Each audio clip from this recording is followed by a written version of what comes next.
Avis vascular centre మన దేశంలోనే the best varicose vein hospital.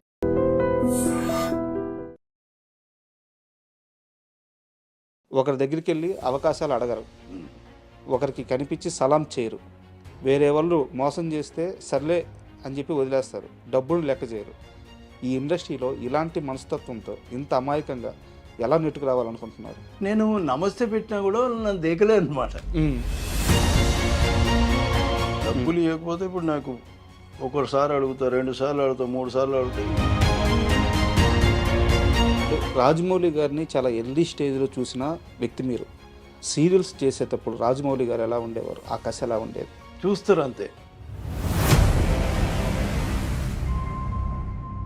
2 నిమిషాలు ఉండాలి డ్రెస్ చేసుకొని అంటాడు, అంతే అంతే. మీ కెరీర్లో మీకు పడ్డ సినిమా ఛత్రపతి షూటింగ్ అప్పుడు ఆల్మోస్ట్ చనిపోబోయారు. ప్రభాస్ గారు గట్టిగా పట్టుకోవడం వల్ల ఆ టైంలో ఆయన శేఖర్ని వదలకూడదు అని ఒక నిర్ణయించుకొని చాలా బలం ఉపయోగించి పట్టుకోవడం వల్ల బతికారంట. 30 కిలోమీటర్లు 40 కిలోమీటర్ల లోపల ఉన్నాం సముద్రంలో. ఎడ్జ్ అనేది కనిపించదు మనకి.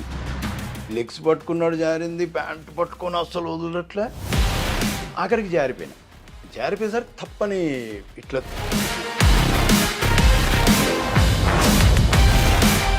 తర్వాత ప్రభాస్ గారికి వచ్చి ఏం చెప్పారు మీరు? ఆయనకి ఎక్కువ టెన్షన్ ఉంది. ఆయన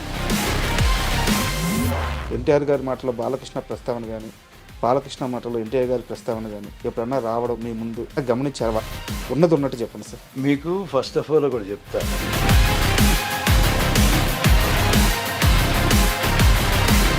సీరియస్లో బిజీ అయ్యారు. ఇక్కడ ఉండే ట్రీట్మెంట్కి అక్కడ కాదు, ఇప్పుడు తగ్గడం కాదు, ముందు నుంచి తగ్గే ఉన్నాయి.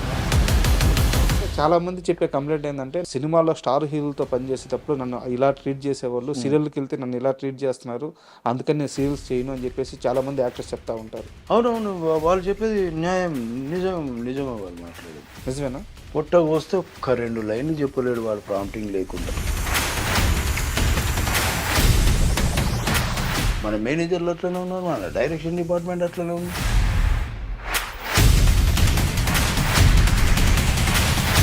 వాడు రాగండి సార్, చెప్పండి సార్. ఎప్పుడైనా ఇరిటేషన్ వస్తుంటుంది? ఇక్కడ దాకా వచ్చి ఆపుకున్న సందర్భాలు ఉన్నాయి. సీరియల్స్ ఇంత దారుణంగా ఉన్నాయి, ఒక్కొక్కరిని కొట్టబుద్దవుతున్నాయి. ఒకసారి సెట్లోంచి వెళ్ళిపోతున్నాను తెలుసా. కొట్టకొస్తే ఒక 2 ముక్కలు. ఈవెన్ మన తెలుగు వాళ్ళు కూడా చాలా భయంకరమైన నిజాలు. సీరియళ్ళల్లో ఉన్న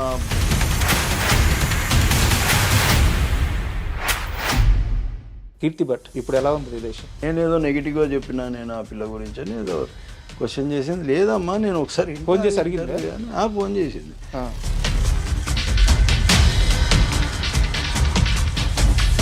మరి ఆ పిల్ల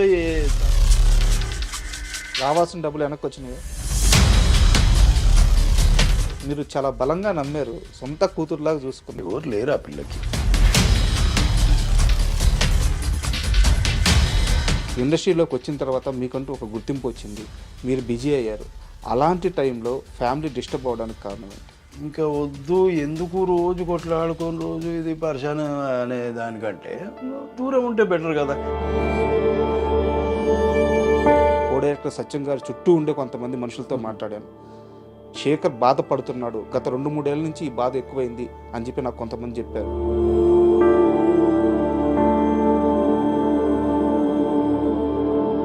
కొడుకు కోసమైనా ఇక మీరు మారాలైతే. మారేది ఉంటుంది బా ఇప్పుడు.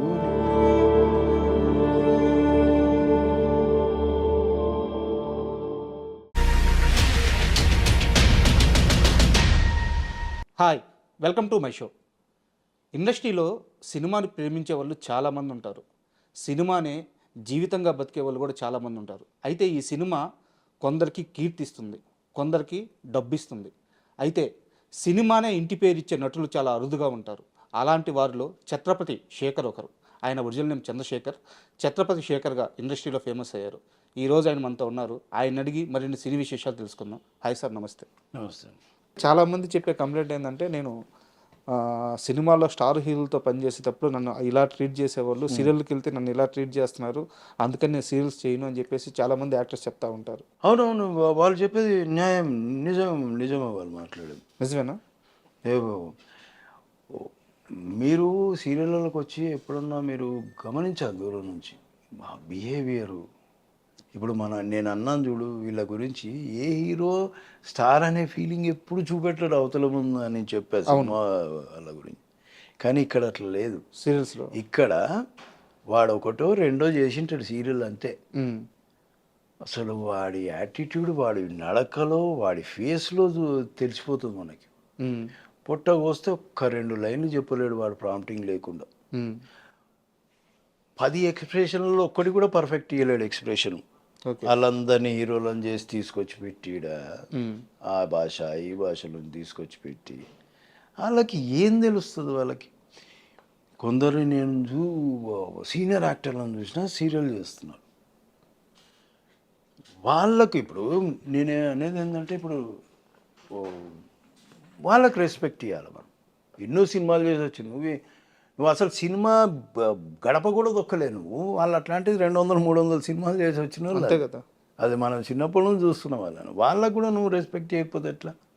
ఇంకొకటి ఈ మిస్టేక్ నేను ఓన్లీ హీరోలది ఇక్కడ ఇప్పుడు కన్నడ నుంచి వచ్చిండ్రు, తమిళనాడు నుంచి వచ్చి నేను వాళ్ళ గురించి నేను మాట్లాడుతున్నాను. మన దగ్గర మన మనుషులు కూడా అట్లనే ఉన్నారు, మన మేనేజర్లు అట్లనే ఉన్నారు, మన డైరెక్షన్ డిపార్ట్మెంట్ అట్లనే ఉంది. వాళ్ళకి ఇచ్చే మర్యాద ఇక్కడున్న ఆర్టిస్టులకు ఇవ్వట్లే. ఇట్లాంటి వానికి ఇస్తారంటే భయానికి ఇస్తారు.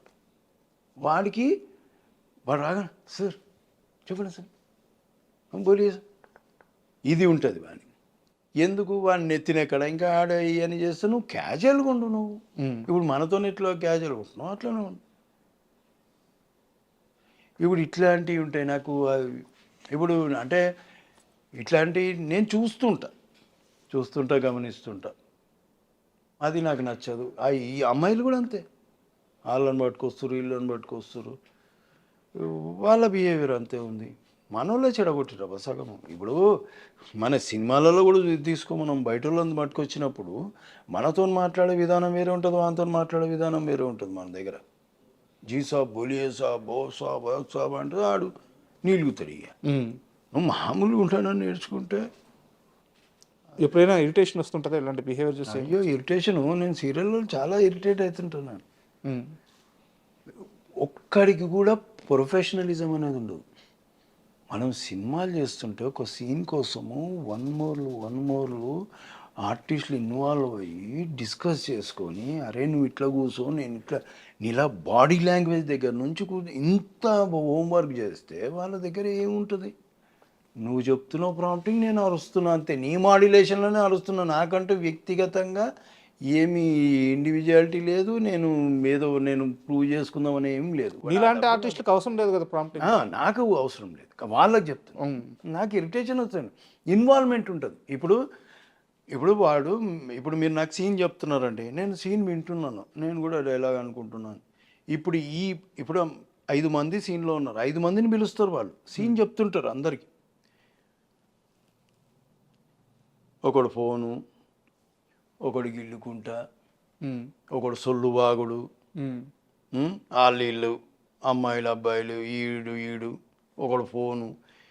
ఇంకా వాడు చెప్పేటోనికి ఏం ఇంట్రెస్ట్ ఉంటుంది? నువ్వేం చేస్తావు ఇట్లాంటి దాంట్లో ఇరిటేషన్ రాదా? ఇప్పుడు నేనేమన్నా తిట్టినానుకో పొరపాటున ఇక్కడ దాకా వచ్చి ఆపుకున్న సందర్భాలు ఉన్నాయి.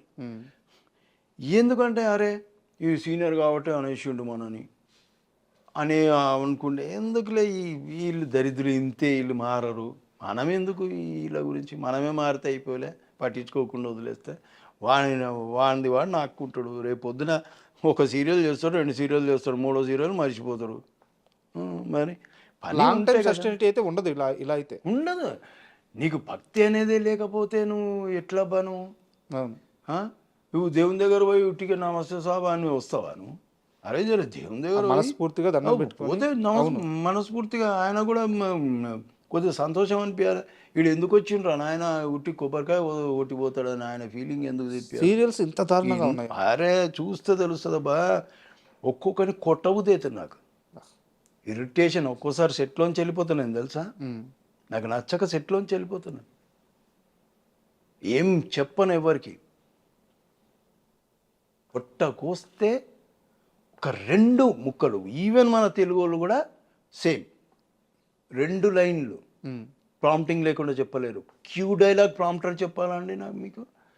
క్యూ డైలాగ్ కూడా ప్రాంప్టర్ ఎట్లా చెప్పారు? జస్ట్ వన్ వర్డ్ కదా క్యూ. One word. అవును. అక్కడి నుంచి ఇక్కడ రారా అని, అది కూడా అక్కడి నుంచి ఇక్కడ రారా అని వాడు స్టార్ట్ చేస్తే వీడు స్టార్ట్ చేస్తాడు.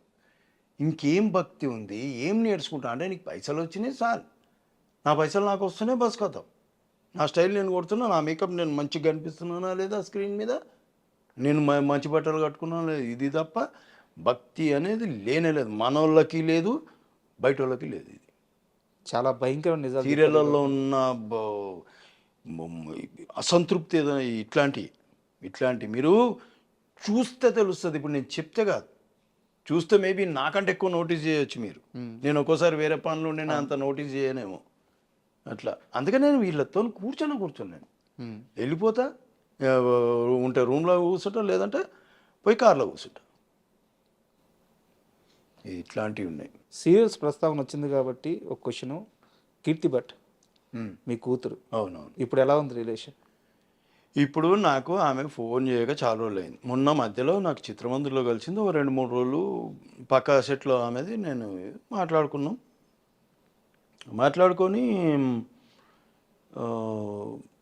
ఇంతే. దాని తర్వాత మళ్ళీ ఏదో తర్వాత నుంచి ఇంకా ఫోన్లు ఏం లేవు. నేను అప్పుడే ఏదో ఇంటర్వ్యూ వచ్చింది, నేనేదో నెగిటివ్గా చెప్పినా నేను ఆ పిల్ల గురించి అని ఏదో క్వశ్చన్ చేసింది. లేదమ్మా నేను ఒకసారి ఫోన్ చేసి అడిగింది, ఫోన్ చేసింది.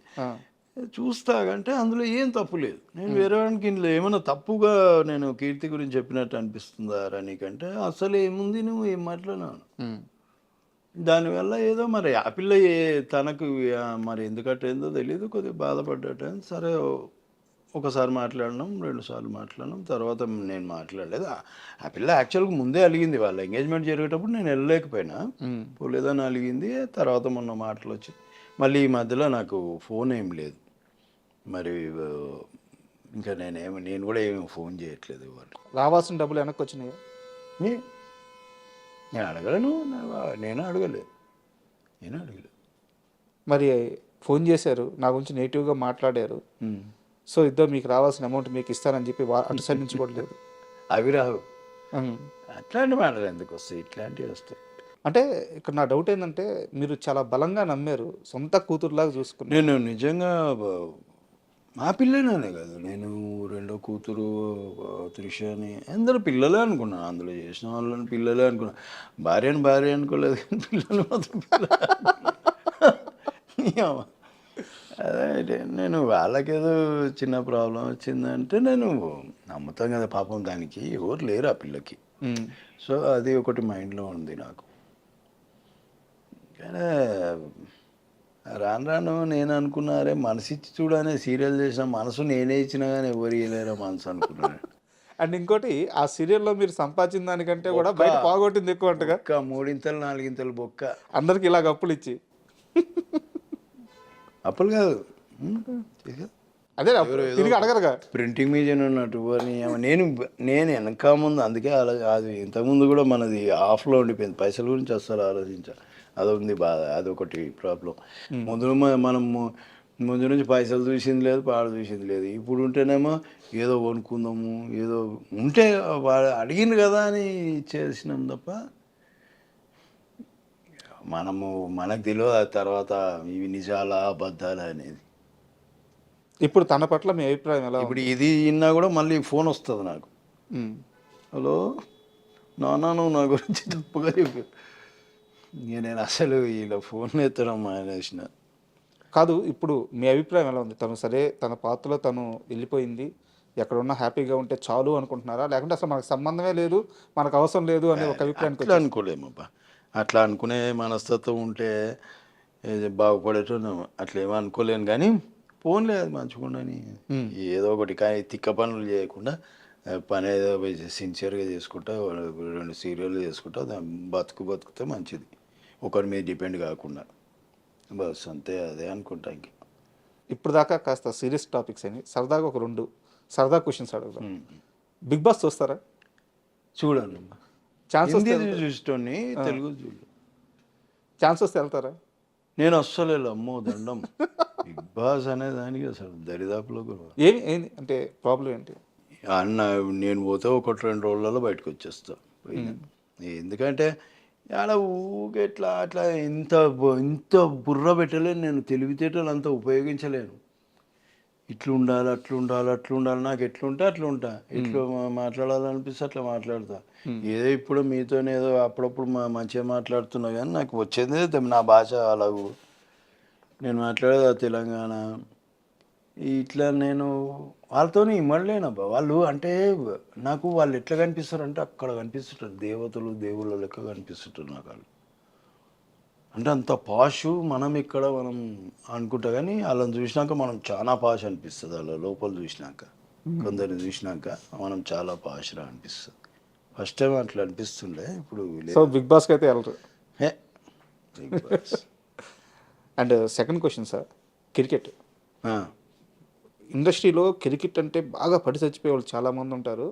అందులో శేఖర్ టాప్లో ఉంటాడని చెప్పి అంటే మేము టీవీ 4 బ్యాచ్లు తయారు చేసిండ్రు, గ్రీన్, ఎల్లో, బ్లూ, ఆరెంజ్ అని.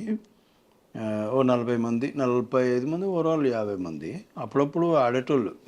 గ్రౌండ్ బుక్ చేసుకొని ఒక 4 టీంల మధ్యలో ఈ టీం ఫైనల్కి వచ్చింది, ఫైనల్ ఆడి అట్లాంటి పెట్టిండ్లే చేసిండ్రు. ఇప్పుడు ఆ జోష్ తగ్గింది. ఇప్పుడు మేము కూడా పోతలేము. అప్పుడు బాగా పరిగెత్తటోళ్ళం, అప్పుడు మంచి ఎక్సర్సైజ్ ఉంటుంది, ఇప్పుడు మరి తగ్గిపోయింది. అండ్ తెల్లవారుజామున 3 గంటల దాకా 4 గంటల దాకా తారక్, రాజమౌళి, మీరందరూ క్రికెట్ ఆడేవాళ్ళంట. అది ఎప్పుడు మేము ఎప్పుడన్నా 3-4 అవుతుంది. మేము ఇంటికి వచ్చేసరికి 6. మళ్ళీ ఇవి కూడా ఉంటాయి కదా మావి. అది పక్కా మేము స్టార్ట్ చేసేది 8 గంటలకు అబ్బా. ఒక మ్యాచ్ ఆడాం మేము, 2 మ్యాచ్లు ఆడతాం. నువ్వు గెలిచినావు అని నేను మళ్ళీ ఆడతావా. కెప్టెన్స్ ఎవరు?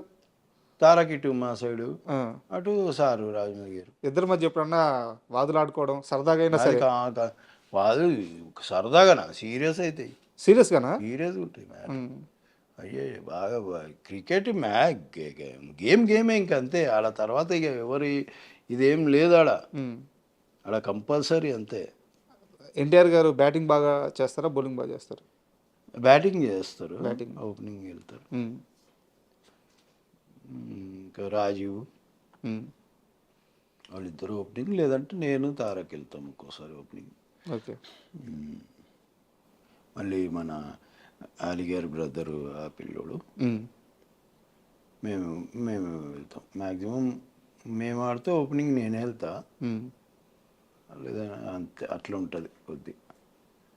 2 మ్యాచ్లు అయితే ఇంకా ఆ మ్యాచ్లు అవ్వగానే రాలేము కదా, ఆ మధ్యలో డిన్నర్ బ్రేక్ ఒకటి. అవును. ఓకే, మళ్ళీ మ్యాచ్ కాగానే రాదు కదా, మళ్ళీ డిస్కషన్. నువ్వు ఆ క్యాచ్ కొట్టలేను, అట్లా ఊరుకోలేను, ఈ బ్యాట్ ఇట్లా కొట్టేది ఉండే, ఈ డిస్కషన్ మళ్ళీ 1-2 గంటలు ఉంటుంది. మళ్ళీ ఈ లోపల తెల్లారుతుంది కథం. పక్కలో షూటింగ్ లేకపోతేనే పెడతారు కదా. ఓకే. అవి ప్లాన్ చేసుకొని పెడతారు. సాటర్డే పెట్టేస్తారు, సండే ఎట్లా ఉండవు కదా, అట్లా చేస్తారు.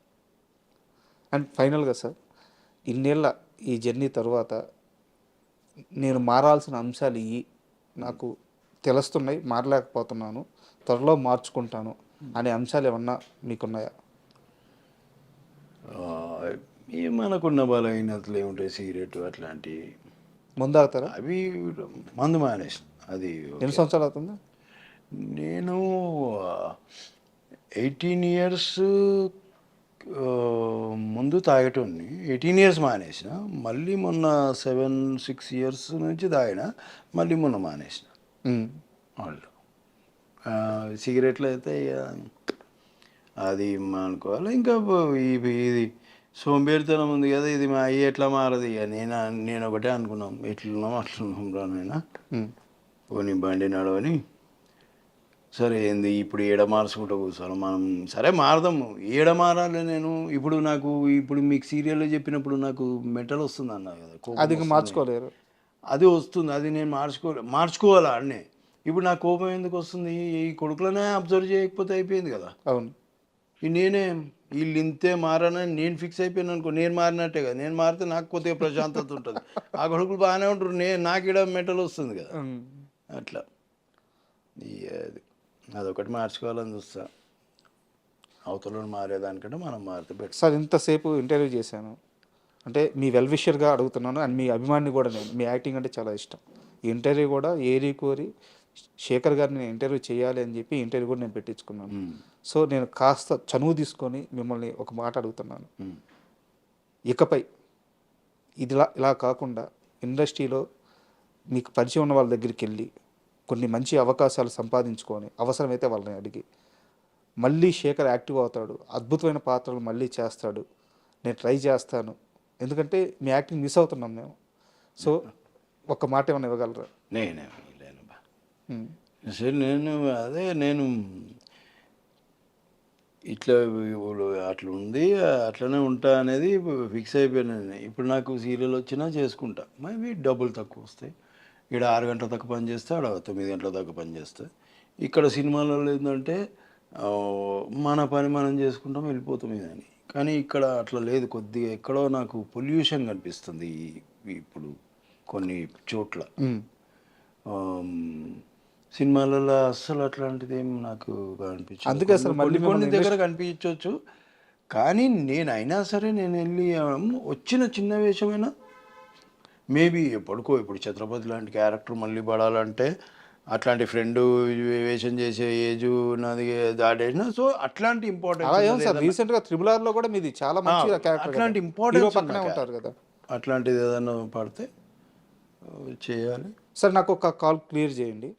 శేఖర్ సినిమాలు చేయడానికి రెడీగానే ఉన్నాడు, సీరియల్స్ వల్ల ఏం బిజీ అయ్యి సినిమా అవకాశాలు వద్దు అనట్లేదు, మీరే నన్ను అప్రోచ్ అవ్వట్లేదు, ఇది కరెక్టా? నేను రెడీగానే ఉన్నా. నాకు నేనే చెప్పినా కదా, ఏ పని వచ్చినా చేయాలి, అది మన మన ధర్మం, అది మన ప్రొఫెషన్ కదా. నేను అది ఇదేనేమి ఇది లేదు. కాకపోతే సినిమాలలో ఏమైందంటే ఈ యాక్షన్ పరిగెత్తడాలు, ఈ రోప్ వర్క్లు ఇవి ఉంటాయి ఫైట్. సో అవి నేను ఫస్ట్ ఇవే అడుగుతున్నా, ఇవి ఉంటాయా, ఇవి ఉంటే కొద్దిగా ప్రాబ్లం. ఎందుకంటే నేను కొద్దిగా నేను ఒకసారి పడి ఫిల్మ్ సిటీలో కొద్దిగా ప్రాబ్లం వచ్చేసింది నాకు. సో అవి మళ్ళీ చేయలేను. ఒకవేళ నేను పరిగెడతా చేస్తా, కానీ 1 మోర్లు కాకుండా ఉంటాయి, అవి కష్టం. అది అంటారు 1 మోర్లు కాకుండా ఉండవు. సో అట్లాంటి దానివల్ల కొద్దిగా నేను కూడా ఏదైనా మంచి క్యారెక్టర్ ఉంది ఊటి ఇట్లాంటివి లేవంటే చేస్తా, అట్లాంటివి చేస్తున్నా. అది అడుగుతున్నా ముందు. అట్లా కొన్ని వస్తాయి, కొన్ని పోతాయి. దీంట్లో కూడా ఏదో ఉండే మన సన్నీ డియోల్ది, మళ్ళీ నేను గోపిచంద్ గారిది కూడా. ఆయన కూడా పాపం ఎప్పుడు సినిమా తీసినా ఏదో ఒక వేషం చెప్పడానికి ట్రై చేస్తాడు. అందులో కూడా ఏదో చెప్పాను, కానీ కొద్దిగా నాకు ప్రొడక్షన్ వైజ్ నాకు వర్కౌట్ కాలేదు పేమెంట్. ముందు నేను అడిగినా వాళ్ళు అట్లా వేయమన్నారు, సరే నేను చేయను అని చెప్పిన. అదొకటి ఏదో వదులుకున్నా. అట్లా ఇంటర్వ్యూ క్లోజ్ చేసే ముందు లాస్ట్ క్వశ్చన్ సార్, ఫైనాన్షియల్గా చంద్రశేఖర్ ఎలాంటి పొజిషన్లో ఉన్నారు? కంఫర్ట్గా ఉన్నారా? ఆర్థిక ఇబ్బందులు ఉన్నాయా? లేదు, కంఫర్ట్గానే ఉన్నా. నాకు అంటే ఎవరిని అడగకుండా బాగా. అంటే మీ పిల్లల వాళ్ళ ఖర్చులు కానీ వాళ్ళందరూ బాగున్నారు. వాళ్ళ మమ్మీ జాబ్ చేస్తుంది యూఎస్లో, నా కూతురు జాబ్ చేస్తుంది, వాళ్ళు హ్యాపీగా ఉన్నారు. మీ దగ్గరికి ఎప్పుడు వస్తారంటే బాగున్నారు. మీ దగ్గరికి ఎప్పుడు వస్తారు వాళ్ళు? ఎప్పుడన్నా వాడు వస్తాడు, ఆమె యూఎస్లో ఉంటుంది కాబట్టి ఆమె సేమ్ నా టైప్ బాగా మూమెంట్, వాడు కూడా మూమెంట్. కానీ వాడికి కొద్దిగా నేనంటే ఇప్పుడు ఎంత ఏజ్ బాబు ఏజ్? ఉంటాడు 25 దాకా ఉంటాడు. బక్కగా ఉంటాడు. ఏదైనా వేషం ఉంటే మంచిది, ఎవరన్నా మనకు తెలిసిన వాళ్ళు ఉంటే ఏదైనా మనకి దారి దొరుకుతుందేమో అని చూస్తాం. ట్రై చేస్తున్నాడు సినిమాల్లో? ట్రై ఏం చేయట్లే. వాడు ముంబైలో ట్రైనింగ్కి వెళ్ళి వచ్చిండు, ఇక్కడ ఏం వేషం పడలేదు. అంటే కొద్దిగా వాడు ఏదైనా మనమే మంచిది ఏదైనా ఉంటే ఎవరన్నా ఇవ్వగలిగితే ట్రై చేస్తున్నాం, చెప్తా వాళ్ళకి. అట్లా కొడుకు కోసమైనా మీరు మారాలైతే? మారేది ఏమి ఉండదు, లేవు మారేది ఏమి ఉండదు. మారేది ఏముంటుందబ్బా? ఇప్పుడు నేనేమో ఎవరికన్నా అన్యాయం చేసి దారుణాలు చేస్తుంటే లేదు, ఏం చేస్తలేను, నా మాన అనేది నేను ఉంటున్నా. ఇవి లేవు హుషారు లెక్కలు ఇవన్నీ.